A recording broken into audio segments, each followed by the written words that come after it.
Papo Cajuína, uma edição especial na segunda-feira da literatura cearense, tendo como convidada agora a Nádia Aguiar, que a gente vai falar um pouquinho mais daqui a pouco, né? Ela vai também falar bastante, porque ela traz uma alegria, irradia uma motivação que vocês vão conhecer na feira, e agora um pouquinho, aqui vai ser bem pouquinho, mas um pouco vai ser tipo uma preliminar para os pais, as crianças conhecerem o seu trabalho. A Nádia, que é professora, contadora de história, autora da coleção, inclusive, Aprendendo a Cuidar do Mundo. Isso. Que é um título interessante. Antes de você começar a falar, só reforçando para o nosso público, a segunda-feira da literatura cearense, que tem um patrocínio do Banco do Nordeste, através da Lei Rouanet, do Ministério da Cultura. Nádia, Aprendendo a Cuidar do Mundo, seria, vamos dizer, que você pudesse agora ser um pouquinho de coach também, né? Que é uma coisa que está na moda, né? Cada vez mais, né? Demais, né? Teria uma forma para a gente aprender a cuidar do mundo? Você traz um pouquinho disso nessa coisa lúdica da literatura infantil. Como é que você poderia apresentar esse trabalho da sua coleção para o nosso público? Bom, é um prazer estar aqui com você, né, nesse momento, para a gente falar um pouco de literatura, falar de arte. E quando eu trago esse título, deixar bem claro que reforçar a ideia na criança e no adulto, como é que eu vou salvar o mundo se eu não começo a salvar a limpeza dentro da minha casa? Então, nos 3 livros, isso é bem forte. Para eu salvar o mundo, para eu conscientizar outras pessoas, eu vou aprender primeiro a limpar o meu quarto, a ajudar a minha mãe na limpeza doméstica, para eu poder limpar a minha calçada, ajudar os meus coleguinhas na escola, e assim ajudar a minha cidade, e assim salvar o mundo, né? Fazendo essa multiplicação, fazendo esse trabalho de conscientização. Nádia, esse livro é de que ano? A coleção começou em que ano? Sim, 2019, a gente fez o lançamento lá na Bienal, aí logo depois veio a pandemia, aí a gente parou. E eu fico divulgando o livro, assim, convites de feira, quando eu vou em alguma escola contar história, recebendo algum convite de um colega, divulgando. Tem algumas escolas que chegou a trabalhar com os livros, né, com os alunos. Fiz o lançamento nessa escola também. Então, eu estou fazendo de pouquinho em pouquinho para divulgar esse livro, que é tão interessante e um tema assim, super atual e atemporal. Falar de meio ambiente, né? Não é só chique, não é cult, é necessário, é importante. E a gente acredita, né? Eu, você, todos nós, professores, que a gente tem que começar pela base, pelas crianças. Eles são os grandes salvadores, né? Então, por isso que eu acho importante a gente divulgar o máximo possível sobre o meio ambiente, sobre esses 3 temas, que é a água, a coleta seletiva e sobre o mosquito da dengue. E você falou bem, eu perguntei o ano por isso, porque eu queria trazer para o público rememorar. A gente em 2019 teve a pandemia, né? E aí tivemos 2 anos praticamente de muita aflição, de muitas incertezas, né? Sim. E aí a gente viu, eu achei interessante, uma das especialistas na época dizendo que a grande questão da pandemia da Covid envolvia uma coisa básica, que era limpeza, asseio das mãos e higiene. E agora a gente está vivendo um outro momento no sul do país, né, onde a falta de cuidado, a falta de planejamento estratégico na política pública, né, a falta de cuidado com esse meio ambiente está mostrando o quanto isso pode acarretar de dor. Esse teu livro, a tua obra, fala muito nisso, de como essa base, que você falou bem, né, das crianças, né, de ter essa formação logo cedo, para entender como é importante ter esse equilíbrio. Sim. Como é que você trata isso no livro? Antes de começar, a gente voltando lá do início, eu sou professora. E eu vi a necessidade de montar com os meus alunos peças teatrais para dramatizar. Por exemplo, eu sou professora de língua portuguesa e eu pegava um conteúdo sobre água. Eu disse, olha, seria melhor dramatizar. Não só porque eu sou professora formada em letras e tenho mestrado, mas é porque eu achava necessário as crianças, porque a criança sensibilizar, porque elas pegam pela imagem, elas pegam pela captação, pela repetição. E como eu sou de teatro, eu usava isso na aula de teatro, né? Na aula de língua portuguesa, o teatro. E aí eu comecei a escrever. Escrevi, para mim, na época, era necessário para eles entenderem. E essa brincadeira na sala de aula virou um livro. E começou com uma peça de teatro, são esquetes, né? E que uma das falas na peça fala assim, que ele diz que a água vai acabar. E questiona, como é que a água vai acabar? Se o mar é imenso, se não para de chover. Aí, no livro, a personagem explica. Mas a água é salgada. Mas não, as geleiras já estão, né, se descongelando. Sim. Mas os bueiros ficam muito entupidos. O lixo fica no meio da rua. Desmatamento. Então, assim, cada livro, eles estão juntos, eles se fundem, mas eles falam de temas específicos que eles se entrelaçam. A água, por que está acontecendo isso no Sul? Se a gente for falar geograficamente, se a gente for explicar sobre ciência, né? Que é aquele lixinho que fica na rua, as geleiras que estão se descongelando pelo aquecimento global. Então, é uma coisa que leva a outra. Quando eu falo da coleta seletiva, no segundo livro, eu falo sobre botar o lixo no lugar certo. É conscientizar para poder apoiar os catadores de lixo, né? Que são empresas, que são pessoas que vivem sobre isso, que têm o seu ganho. Então, a gente conscientiza colocar o lixo no lixo correto. E não apenas jogar tudo misturado como lixo orgânico, no papel, papel no metal, metal no plástico. É separar. A gente pode fazer isso na nossa cozinha. Por que eu vou misturar a casca de banana, que eu posso até utilizar nas minhas plantas, junto com o metal e o plástico? Se eu posso misturar em saquinhos. Se quebrou um vidro, por que eu vou pegar o vidro e misturar com a casca de ovo, que é o resto de feijão? Se eu posso pegar o caco de vidro, eu posso colocar ele bem agasalhado, eu posso nominar para o catador de lixo não se cortar. Então, são esses cuidados de empatia, de salvar o meio ambiente, nesse sentido, começando na minha casa, que a gente tenta conscientizar as crianças. O que vai ter, o que é que você pode contar para o público, né? O que vai ter um pouquinho desse momento onde você vai estar na Feira da Literatura Cearense, dia 7 de junho, uma sexta-feira, às 9 horas da manhã. O que você pode adiantar um pouquinho para as pessoas virem conferir o teu trabalho? Vai ter muita coisa boa, vai ter animação, vai ter música, vai ter brincadeira, vai ter teatro, vai ter contação de história, vai ter fantoche. A gente vai falar não só dos livros, mas conscientizar. Venham se divertir, venham brincar, venham aprender brincando.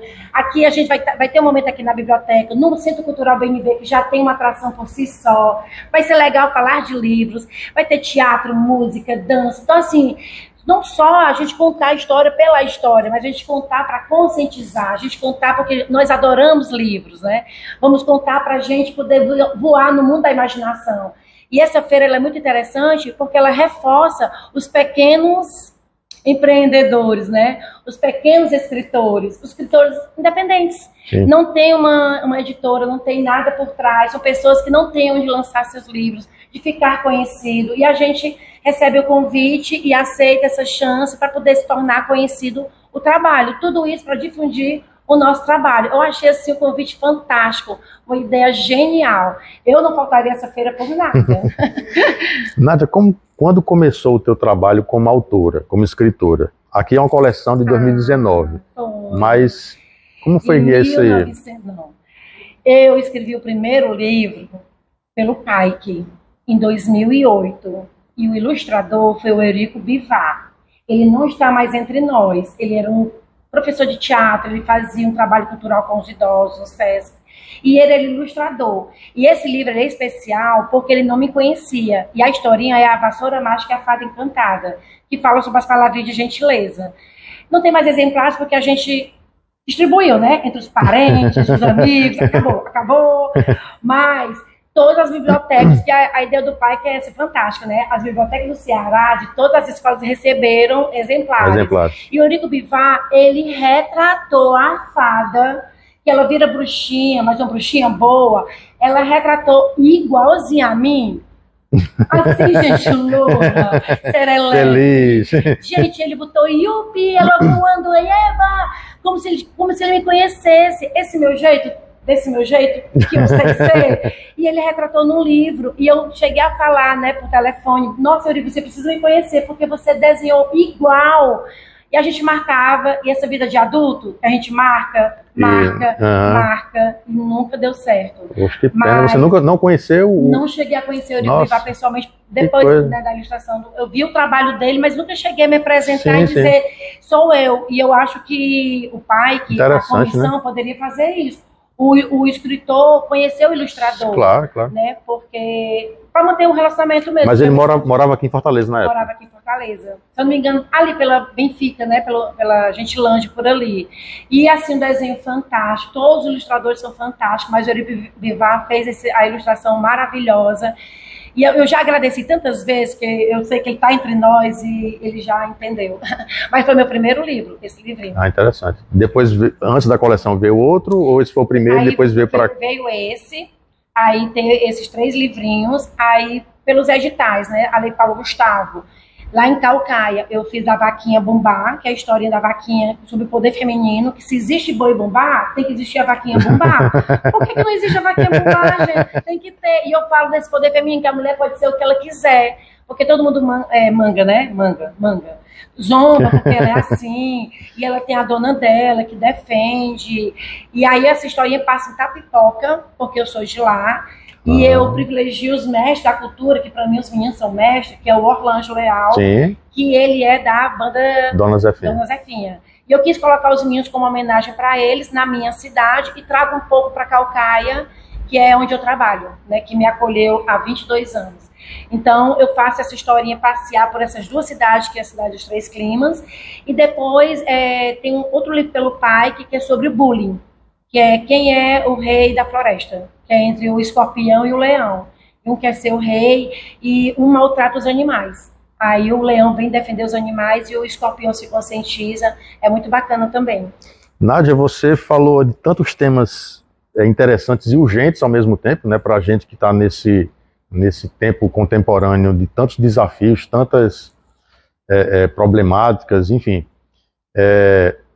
Será que de repente você vai relançar esses outros livros? Porque, né, você tratou de temas que também estão muito necessários, né? Sim. Bullying, né? As palavras de gentileza, né? A questão do empoderamento feminino, né? Enfim.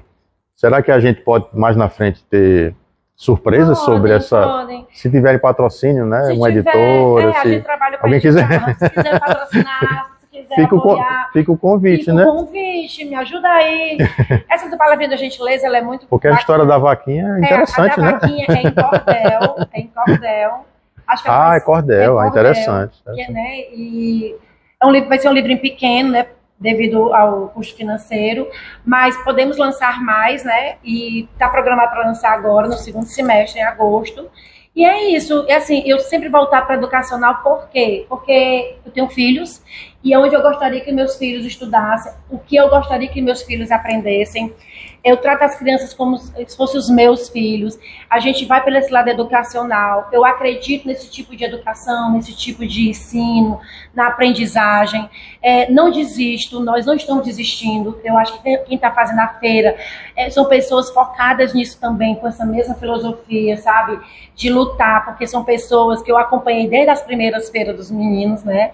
Então, a Casa da Prosa está lá, insistindo, não desiste. Sabemos que é muita força, que é muito trabalho. Imagina você fazer uma feira, você lidar com tanta gente, com tanta logística, né? E uma programação extensa e pessoas maravilhosas, como eu, você, nós.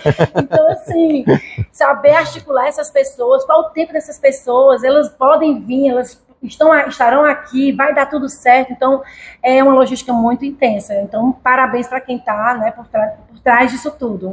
Nádia, aí a gente vai fazer um convite, né, agora juntos, para o pessoal não esquecer, se programar, porque assim, eu já quero muito conhecer mais sobre esse modo de cuidar do mundo, embora vá ser um pouquinho mais sobre os livros, né, e a contação de história, mas eu acho que vai ter um pouquinho da vaquinha, vai ter um pouquinho do outro trabalho que você fez em 2008. A palavra de gentileza, né? De gentileza. Todas as maneiras de cuidar bem do mundo. Sim. Não é? Então, faz o convite para a gente para o dia 7 de junho, sexta-feira, 9 horas da manhã, aqui no Centro Cultural Banco do Nordeste. Convida o pessoal para não perder, porque sim, é imperdível, né? Venha para a segunda-feira de literatura cearense, venha curtir, venha se deliciar nesse mundo de livros, não só livros temáticos sobre o meio ambiente, mas sobre valores, acima de tudo. Então vai ser bacana, vai ser legal, vai ser divertido, você não vai se arrepender. É uma feira totalmente diferente, como você nunca viu. Eu, se fosse você, não ficava em casa. Venha abrir mais a mente, né? Não quer se largar o celular? Traz o celular, faz também, né? Faz também os stories, vamos tirar foto, vamos curtir junto, porque vai ser sensacional. Obrigado. Obrigada, Ana.